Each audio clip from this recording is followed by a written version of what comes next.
Bonjour mes élèves, on va retourner à notre chaîne pour compléter notre série de séquences vidéo avec la section bac économie.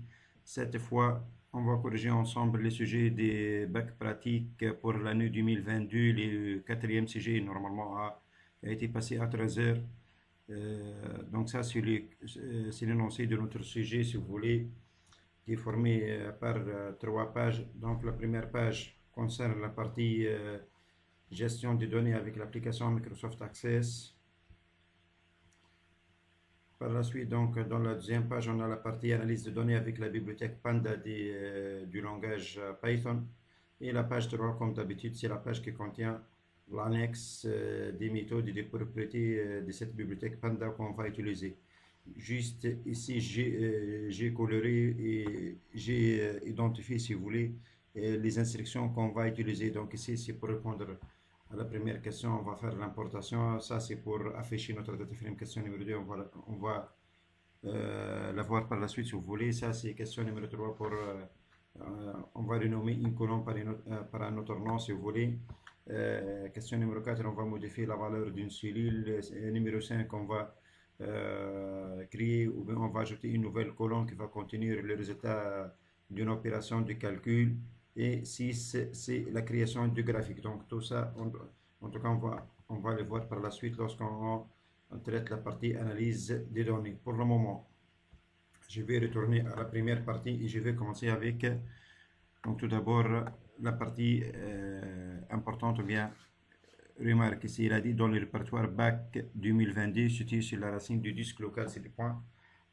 Créer un dossier de travail portant votre numéro d'inscription, ces chiffres dans lesquels vous devez enregistrer au fur et à mesure tous les fichiers sur le son de votre sujet. Ok, donc je vais plus vite lancer poste de travail, disque local, c'est du point BAC 2022, et dans ce dossier, on va créer notre dossier de travail. Supposons que notre dossier c'est 444222, supposons que c'est 444 222, supposons que ça c'est notre numéro d'inscrit. Donc on va créer notre dossier par la suite. Donc il a dit, afin de mieux gérer les différentes locations des panneaux publicitaires, les responsables informatiques d'une agence publicitaire proposent d'utiliser la base de données simplifiée intitulée gestion panneaux, décrite par le schéma textuel suivant. Qu'est-ce qu'on a? Donc on a quatre tables. La représentation de cette base est formée par quatre tables. Table panneau formée par ID panneau comme clé primaire et adresse panneau prix location jour normalement. Par la suite, table client formée par ID client comme clé primaire et non client. Spot publicitaire formé par champ ID spot comme clé primaire, description et ID client comme clé étrangère qui va faire la liaison avec la table client normalement. Et enfin, table location formée par quatre champs ID panneau, ID spot, date log forme la clé primaire de cette table avec ID panneau et ID spot. Ce sont deux clés étrangères qui vont faire la liaison avec table panneau et spot publicitaire. Et enfin, le quatrième champ, c'est nombre jour, soit la description des colonnes des tables de cette base de données. Qu'est-ce qu'on a? Donc on a à chaque fois nom du champ, description, type, taille, format et contrainte. Grand A, il a dit à l'aide du logiciel de gestion des bases de données disponibles, créez dans votre dossier de travail la base de données anommée gestion panneau. Gestion panneau. Donc moi je vais utiliser comme d'habitude l'application Microsoft Access avec la version 2016, normalement Access 2016. Je vais lancer cette application. Ok, donc je vais cliquer sur la base de données vide. Je vais choisir mon dossier qui est sous le dossier BAC 2022. Donc attendez, c'est deux points. BAC 2022 et 43432. Gestion panneau, normalement notre base de données. Ok, et validé par créer. Attendez. Ok, créer. Ok, donc elle va créer une nouvelle base de données nommée gestion panneau. Donc ça, c'est notre base de données qui est nommée gestion panneau dans notre dossier 444 222 sous le dossier BAC 2022 si vous voulez. Ok. Je vais réduire cette fenêtre et les mettre comme ça à droite et en montant, je vais réduire la fenêtre de l'énoncé comme d'habitude et l'afficher à gauche comme ça. Juste, je vais agrandir la taille, pardon, donc si vous voulez, ou bien l'affichage ici. Attendez, qu'est-ce qu'on va faire? Je vais réduire aussi cette fenêtre comme ça.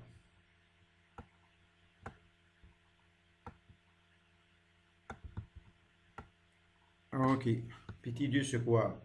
Créer les tables et les relations de cette base de données tout en respectant les types et les propriétés citées dans la description ci-dessus. Donc, on va faire la création des tables, par la suite les relations en suivant, si vous voulez, donc les contraintes qu'il a indiquées dans ces tableaux. On commence par table panneau. Donc, création de table, création de table. Cette table est formée par ID panneau, qui est du type quoi? Du type texte taille 4. Texte court taille 4. Par la suite, adresse panneau qui est du type normalement texte court taille 50. Et enfin, troisième champ, c'est prix loc jour qui est du type quoi? Normalement, c'est numérique, anti, il doit être supérieur à 0. Donc, numérique, format ou bien taille, c'est anti, il doit être supérieur à valide, c'est supérieur à 0, comme ça. OK. Avec les premiers champs, on va les mettre comme clé primaire. Ça, c'est la table panneau. Deuxième table, table client. Donc, création de table. ID client qui est du type quoi? Du type texte taille 4.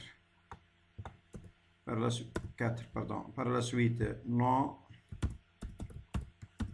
client qui est du type varchar taille 100 nul interdit. Donc, varchar ou bien texte court, pardon, taille 100 et nul interdit. Donc, nul interdit, on va le modifier par oui, comme ça. Avec ces champs, les premiers champs, c'est une clé primaire pour cette table, si vous voulez. Ça, c'est la table client. Troisième table, c'est quoi? Spot publicitaire. Création de table que formée par ID spot. ID spot de type quoi? Texte taille 4.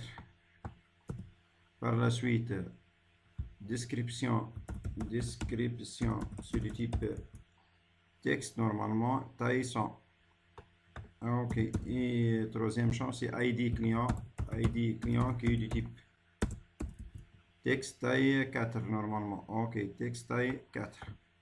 Avec la clé primaire de cette table est formée par les premiers champs. Comme ça, les premiers champs, c'est une clé primaire. Et on va enregistrer sur le nom spot publicitaire, pub. Ok. La quatrième table, location. Donc, création de table. Cette table est formée par ID panneau qui est du type texte taille 4. Par la suite, ID spot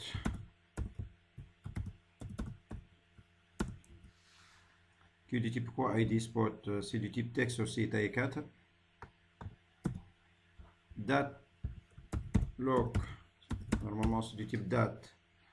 Et date, heure et date abrégée, format doit être non nul aussi, date abrégée et nul interdit. Nul interdit, donc on doit donner la date. Enfin, MB jour, nombre jour, c'est du type entier, donc c'est type numérique. Taille, si vous voulez, entier, et doit être supérieur à 0. Valide, c'est supérieur à 0. OK. Avec les trois premiers champs forment la clé primaire de cette table, comme ça. Ça, c'est la table location. Ok, on a créé les quatre tables. Par la suite, on va faire les relations. Les relations entre quoi et quoi? Donc, tout d'abord, on lance le menu utile des bases de données, relations. Je vais afficher les quatre tables comme ça, si vous voulez. Ok. Donc, tout d'abord, on va faire la liaison, bien la relation entre table et client et table spot publicitaire à l'aide du champ ID client qui est clé primaire dans la table client et clé étrangère dans la table spot publicitaire. Donc, toujours on glisse la clé primaire sur la clé étrangère comme ça et on coche les trois options appliquer l'intégrité, mettre à jour en cascade et effacer en cascade comme ça. Ça, c'est la première relation. Par la suite, entre table panneau et table location à l'aide des ID panneau. ID panneau comme ça. Donc on glisse toujours la clé primaire sur la clé étrangère si vous voulez. On coche les trois options. Enfin, on termine avec quoi? Avec client et pardon, avec spot publicitaire et location. Spot publicitaire et location comme ça. Et on coche les trois options. Appliquer par la suite ou bien créer les relations. Bon, ok, on a créé donc les trois relations, si vous voulez, entre ces tables. On passe par petit 3, c'est quoi? Remplir ces tables par les données représentées dans les tableaux suivants. On commence par la table panneau. Table panneau. Donc P001. Ok, on réenregistre autrefois notre table si vous voulez. Par la suite, table client. CL01. Réenregistrer aussi votre table comme ça. On passe troisième table spot publicitaire. SP01. Réenregistrer autrefois votre table et on termine avec table 4, c'est la table location. Table location.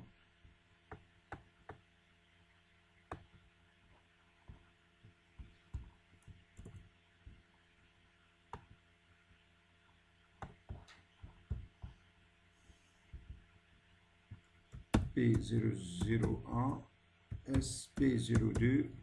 Ok, comme ça on a terminé la saisie des données dans les 4 tables. Réenregistrer la table location et vous fermez cette table. On passe aux requêtes. Afficher la liste, donc requête 1, afficher la liste des panneaux publicitaires. La liste des panneaux publicitaires. On va utiliser normalement seulement table panneau. On va afficher la liste des panneaux publicitaires, c'est-à-dire toutes les données des panneaux, si vous voulez. Donc on va lancer menu créer, création de requête et table panneau. Qu'est-ce qu'on va afficher? Si vous voulez, donc panneau étoile, on va afficher toutes les données des tables panneaux. Il va afficher donc la liste des panneaux publicitaires, si vous voulez. La liste, il va afficher la liste des panneaux publicitaires. Oh, les 3 panneaux. Ça, c'est requête, pardon, je m'excuse, ça, c'est requête. Ah, ok, ça, c'est requête 1, si vous voulez. Donc ici, c'est quoi? Donc ça, c'est P001 normalement. J'ai P001, ok. Par la suite, deuxième requête, c'est quoi? Augmenter de 10% les prix de location journalier des différents panneaux. Les prix de location journalier. Les prix, c'est dans la table panneau. Donc, on va créer une requête de mise à jour pour augmenter de 10% les prix de location des panneaux. Donc, création de requête. Donc, table aussi, table panneau cette fois. Mais c'est une requête de mise à jour. On va le modifier comme étant requête de mise à jour. Type de requête ici. Donc, on va le modifier requête de mise à jour. OK. Qu'est-ce qu'on va modifier? On va modifier les prix de location par prix de location ici. On va le modifier par 10 jours. Donc, critère prix loc jour fois 1,1. Donc, on va l'augmenter par 10%.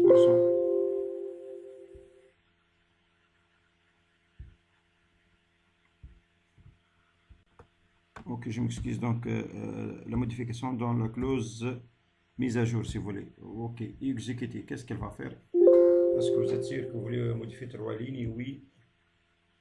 Si on va lancer notre table panneau, on va voir que les prix ont été augmentés par 10%. Par exemple, ici, donc, les 10 est devenu 110. Ici, au lieu de 80, 88. Et ici, au lieu de 90, c'est 99. Donc, à chaque fois, on a ajouté 10%, si vous voulez. Ça, sur requête 2. On a augmenté les prix de location par 10%. Requête 2. C'est une requête de mise à jour. 3. Quoi? Afficher pour chaque panneau l'identifiant, l'adresse et le prix. L'identifiant, l'adresse et le prix. Donc, on va utiliser aussi table panneau et le prix de location journalier, ainsi que le nombre total des jours de location. Nombre total des jours de location, donc c'est table location. Donc, cette fois, on va utiliser table panneau et table location, si vous voulez. Donc, création de requête, table location et table panneau. Mais ici, on va faire du calcul. Donc, normalement, cette requête, c'est une requête de calcul. Donc, on va modifier le type de requête par requête de calcul. OK, ça, ici, donc, Toto. Requête de calcul. On va faire des calculs. Donc, qu'est-ce qu'on va faire alors? On va afficher pour chaque panneau l'identifiant. On a dit l'identifiant. On va afficher l'identifiant à partir de la table location, si vous voulez. Et quoi aussi? l'adresse, c'est à partir des tables panneaux. Quoi aussi, les prix journaliers, c'est à partir des tables panneaux aussi, ainsi que le nombre total des jours de location. Donc ici, le nombre total des jours de location, on va nombre de jours à partir des tables location. Donc pour ces champs, on va appliquer la fonction somme si vous voulez. On va afficher la somme du nombre de jours pour chaque panneau. OK. Si on va exécuter, qu'est-ce qu'elle va afficher? Donc il va afficher par exemple pour panneau numéro 001 de cartage qui a comme prix de location par jour 110 dinars, somme des nombres de jours si vous voulez est égal à 25, donc est égal ici P001, donc existe deux fois ici 15 et 10, 15 et 10 égale à 25, ok. Pour le deuxième panneau P002 du beige, existe ici ou bien a été loué si vous voulez deux fois, donc ici deux fois 15 plus 15 égale à 30, et pour le troisième panneau derrière a été utilisé ou bien a été loué trois fois, donc avec 15 jours, par la suite 30 jours, par la suite 20 jours, donc 15 plus 30 plus 20 égale à 65, ok, donc il va afficher le nombre de jours qui est égal à 65 si vous voulez. Ça sur requête 3, ça sur requête 3, donc on a créé une requête du calcul si vous voulez. Comme ça, on a terminé la partie base des données. PT5, c'est quoi par la suite? Exporter dans votre dossier de travail sur le nom panneau.csv le résultat de la requête R3 au format CSV avec point virgule comme séparateur de champ, point comme séparateur décimal et page de code sur Unicode TF8 et inclure le nom des champs sur la première ligne. C'est très simple. Donc on va cliquez avec le bouton droit sur la requête 3 si vous voulez exporter en un fichier texte. Dans cette fenêtre, on va choisir tout d'abord notre dossier qui est le même dossier qui existe sur le lecteur C2. Donc C2. Bac 2023, Bac 2022, pardon, le dossier 3432. On va le nommer par quoi? Il a dit exporter dans votre dossier sur le nom panneau.csv. Panneau.csv, donc panneau.csv. Comme ça, par la suite, vous cliquez sur OK. Dans la deuxième fenêtre, on va modifier les séparateurs des champs et les types des pages de code, si vous voulez, ainsi de suite. Donc, vous cliquez sur Avancer. On va faire trois modifications, c'est très simple. Comme séparateur des champs, c'est point virgule. Comme page de code, c'est UTF-8, Unicode UTF-8. Et symbole décimal, c'est point. Shift avec le bouton qui contient point virgule. OK, par la suite, dans la troisième fenêtre ici, qu'est-ce qu'on va cocher? On va cocher cette option, inclure le nom du champ pour ajouter le nom du champ dans la première ligne. Donc, il va afficher le nom du champ ID, panneau, adresse, panneau, prix, jour et prix et somme des nombres de jours si vous voulez. Et suivant. Terminé. OK, fermé. Donc ici, si je vais lancer mon dossier, donc je vais trouver deux fichiers. Ça, c'est le fichier Access qu'on a créé au début de la séance, si vous voulez. Et ça, c'est le fichier CSV qu'on a créé pour le moment. Ça, c'est le fichier CSV. Donc, si on va lancer ces fichiers, donc c'est lance avec l'application Microsoft Excel, mais c'est un fichier CSV qui contient donc les mêmes données de requête 3, si vous voulez. Donc, ça, c'est notre fichier CSV. OK, je vais fermer ces fichiers. Comme ça, et en même temps, je vais fermer la fenêtre de Microsoft Access. On a terminé la partie, si vous voulez, gestion des données ou bien gestion des bases de données avec l'application Microsoft Access. On passe à la partie grand B, c'est quoi? Il a dit à l'aide de l'environnement de développement disponible en exploitant la bibliothèque Panda, créer un fichier et l'enregistrer sur le nom publicité dans votre dossier de travail. Donc ici, on va utiliser comme d'habitude comme application, c'est l'application Jupyter Notebook.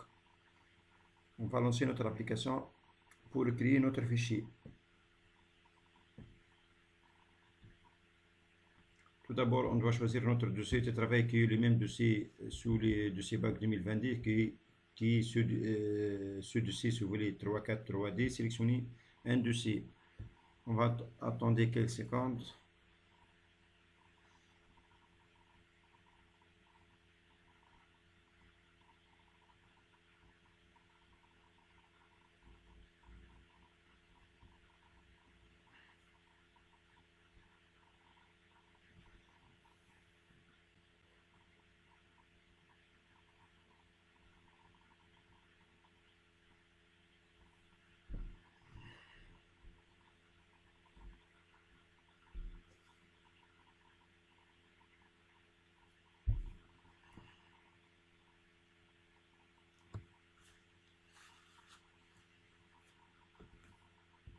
Ok, on va créer un nouveau fichier new Python 3. Je vais réduire cette fenêtre, donc et les mettre à droite comme ça, et afficher la fenêtre de l'énoncé à gauche. Donc pour suivre donc à chaque fois l'énoncé et si vous voulez donc l'analyse des données. Je vais réduire cette fenêtre. Attendez. Ok. Donc il a dit créer un fichier enregistré sur le nom publicité. Donc ce fichier on va le renommer par publicité. Publicité si vous voulez. Par la suite, choisir les méthodes et les propriétés adéquates à partir de l'annexe 3 des pages 3 pour écrire dans les fichiers, créer les scripts permettant de tout d'abord importer le contenu du fichier panneau et les stocker dans un data frame nommé pan. Donc on va utiliser cette instruction, si vous voulez, ou bien cette méthode donc, qui concerne l'importation. C'est cette méthode. Ok. Donc moi je vais tout d'abord commencer par l'appel de la bibliothèque panda from panda import panda, je m'excuse, import étoile. Donc je vais utiliser la méthode la plus simple. Par la suite on va créer notre data frame nommé pan, je crois. Pan égale à quoi? Donc ok, on va créer un data frame nommé pan égale read CSV et le contenu de notre fichier qui est quoi? Qui est panneau.csv avec séparateur 7 égale à point virgule. Séparateur c'est point virgule. Shift entrée ou bien exécuter comme vous voulez comme ça. Par la suite, si on va afficher notre data frame pan, donc elle va afficher les mêmes contenus qu'on a dans notre fichier CSV. Donc elle a créé un data frame nommé pan qui contient les mêmes contenus du fichier CSV si vous voulez. Ça c'est question, si vous voulez, ça c'est question 1. Bien, ok. Afficher le contenu de ce data frame, donc ça c'est question 2. Ça c'est question, donc pour afficher le contenu, c'est très simple. Donc on écrit le nom de notre data frame ou bien print le nom de notre data frame, comme vous voulez. Par la suite, 3 c'est quoi? Renommer la colonne contenant le nombre total des jours de location par tot MB jour. Donc pour renommer une colonne par un autre nom, c'est très simple. On va utiliser l'instruction que j'ai sélectionnée ici, si vous voulez. Donc c'est cette instruction. Donc ID data frame, c'est-à-dire le nom de notre data frame, point rename, colonnes, entre parenthèses, égale, et entre des accolades, l'ancien nom de notre colonne et le nouveau nom, point virgule, l'ancien nom, nouveau nom, et ainsi de suite. Donc, en tout cas, ici, on va renommer une seule colonne. Donc, notre data frame, c'est pan.rename égale, point rename, entre deux parenthèses, colonnes égale, entre deux accolades. Donc l'ancien nom c'est quoi? C'est somme de NB jours, comme ça. Je vais le renommer par quoi? Du point. On va le renommer par, il a dit par quoi?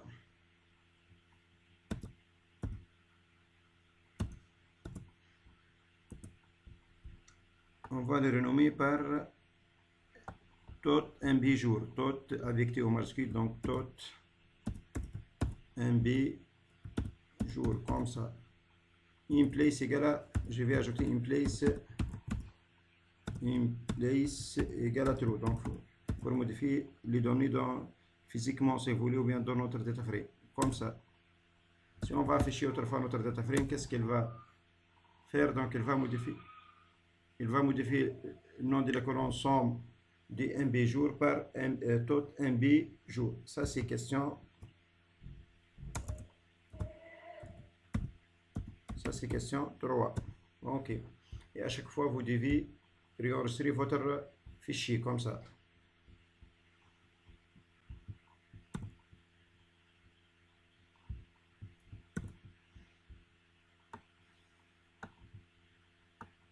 Par la suite, question numéro.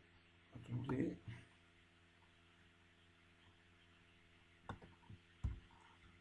Question numéro 4, c'est quoi? Remplacer les prix de location journalier de la première ligne par 120. On va remplacer les prix journaliers de la première ligne, c'est-à-dire cette ligne, par 120. Donc on va remplacer 110 par 120. Donc ici on va utiliser cette instruction que j'ai déjà la sélectionnée. Donc ici c'est l'instruction qui permet, attendez, je vais agrandir autrefois comme ça si vous voulez. Donc on va accéder à notre data frame.lock. Par la suite, numéro de ligne, virgule, numéro de colonne et valeur. Donc ici, le nom de notre data frame c'est pan.ilock si vous voulez. Ligne c'est quelle ligne? C'est la ligne 0, virgule, et la colonne c'est quelle colonne? C'est la colonne 0, 1, 2, c'est la colonne 2. Donc il commence avec 0, ça c'est la colonne 0, ça c'est la colonne 1, ça c'est la colonne 2 si vous voulez. Va prendre quoi? Va prendre 120 au lieu de 110 et exécuter Shift Entrée. Si on va afficher notre data frame, qu'est-ce qu'on va obtenir? Donc on va obtenir ici la valeur 120 au lieu de 110. Ok, donc on a modifié la valeur de la cellule qui est fait partir de la ligne 0, de la première ligne qui est ligne 0, et de la colonne 2, ça c'est la colonne 2. Ok, ça c'est question, si vous voulez, question combien? Question 4 je crois, 4, ok. Et enregistrer votre data frame. Par la suite, c'est quoi? 5, c'est quoi? Attendez, je vais. Ok, 5. Oh.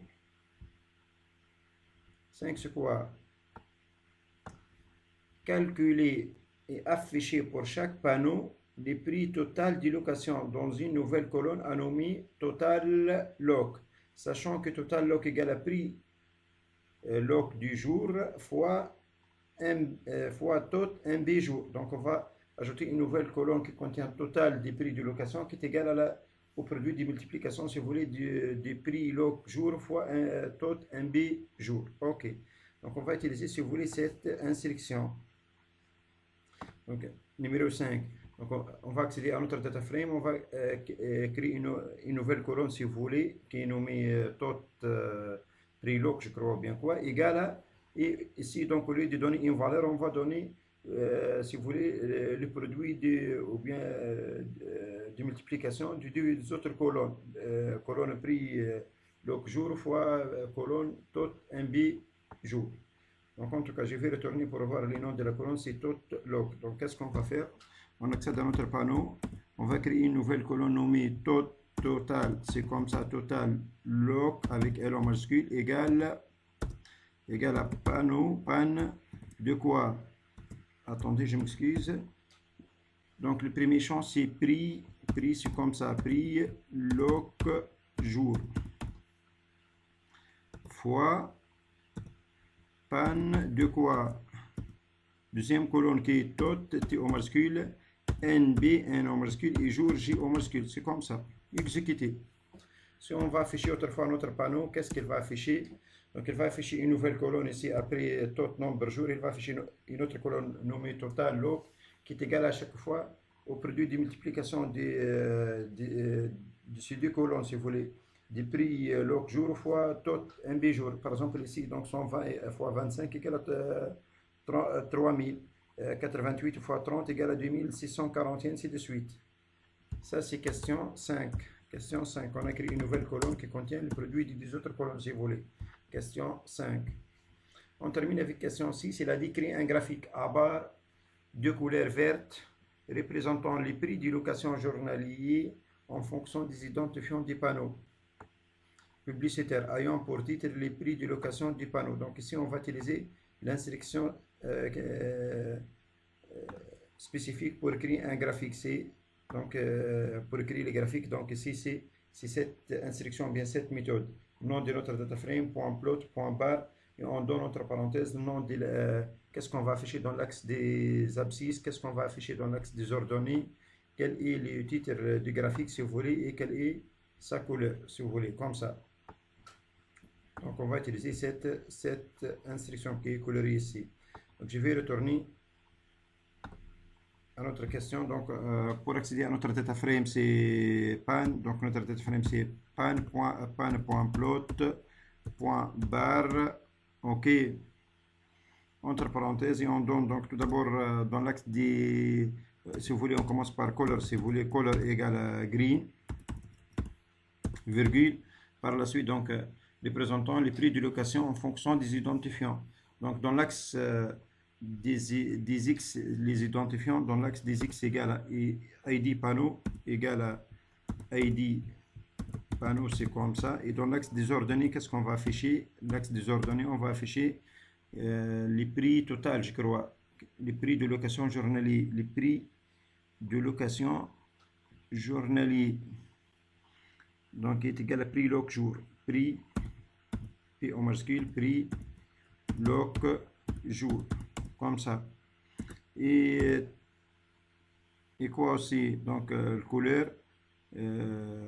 X, Y et title. Titre de graphique title égal à quoi? Title égal à le prix, pardon, les prix de location des panneaux. Ok. Et entrée. Je vais agrandir cette fenêtre. Donc, je vais attendre quelques secondes. Attendez.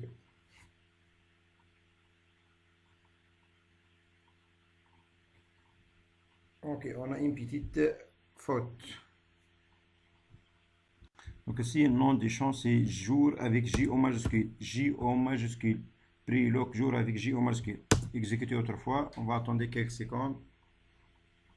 Ok, donc elle a donné un graphique du type barre avec couleur, si vous voulez, verte qui représente quoi? Qui représente les identifiants des panneaux selon les prix de location par jour, si vous voulez, selon prix location par jour. Et comme titre du graphique, c'est les prix de location des panneaux.